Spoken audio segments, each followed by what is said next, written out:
All right, so we're gonna make some fake blood. You can see right here, I'm gonna use this Elmer's washable clear glue, and I have some food coloring. I got some red and some green. This actually worked pretty good. I mean, if you look at all that right there.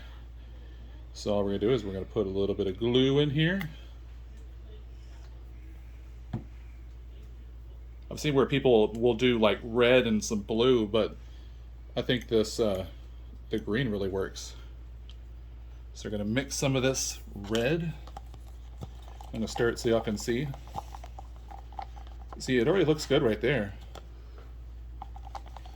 But if you add just a little bit of green, it'll make all the difference.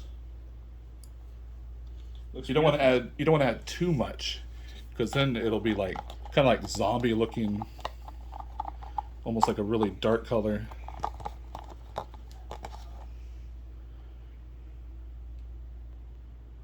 Anyway, so what do you think of that right there? Beautiful. I love it. I wanted my blood to look just like that. Now you can go donate some blood.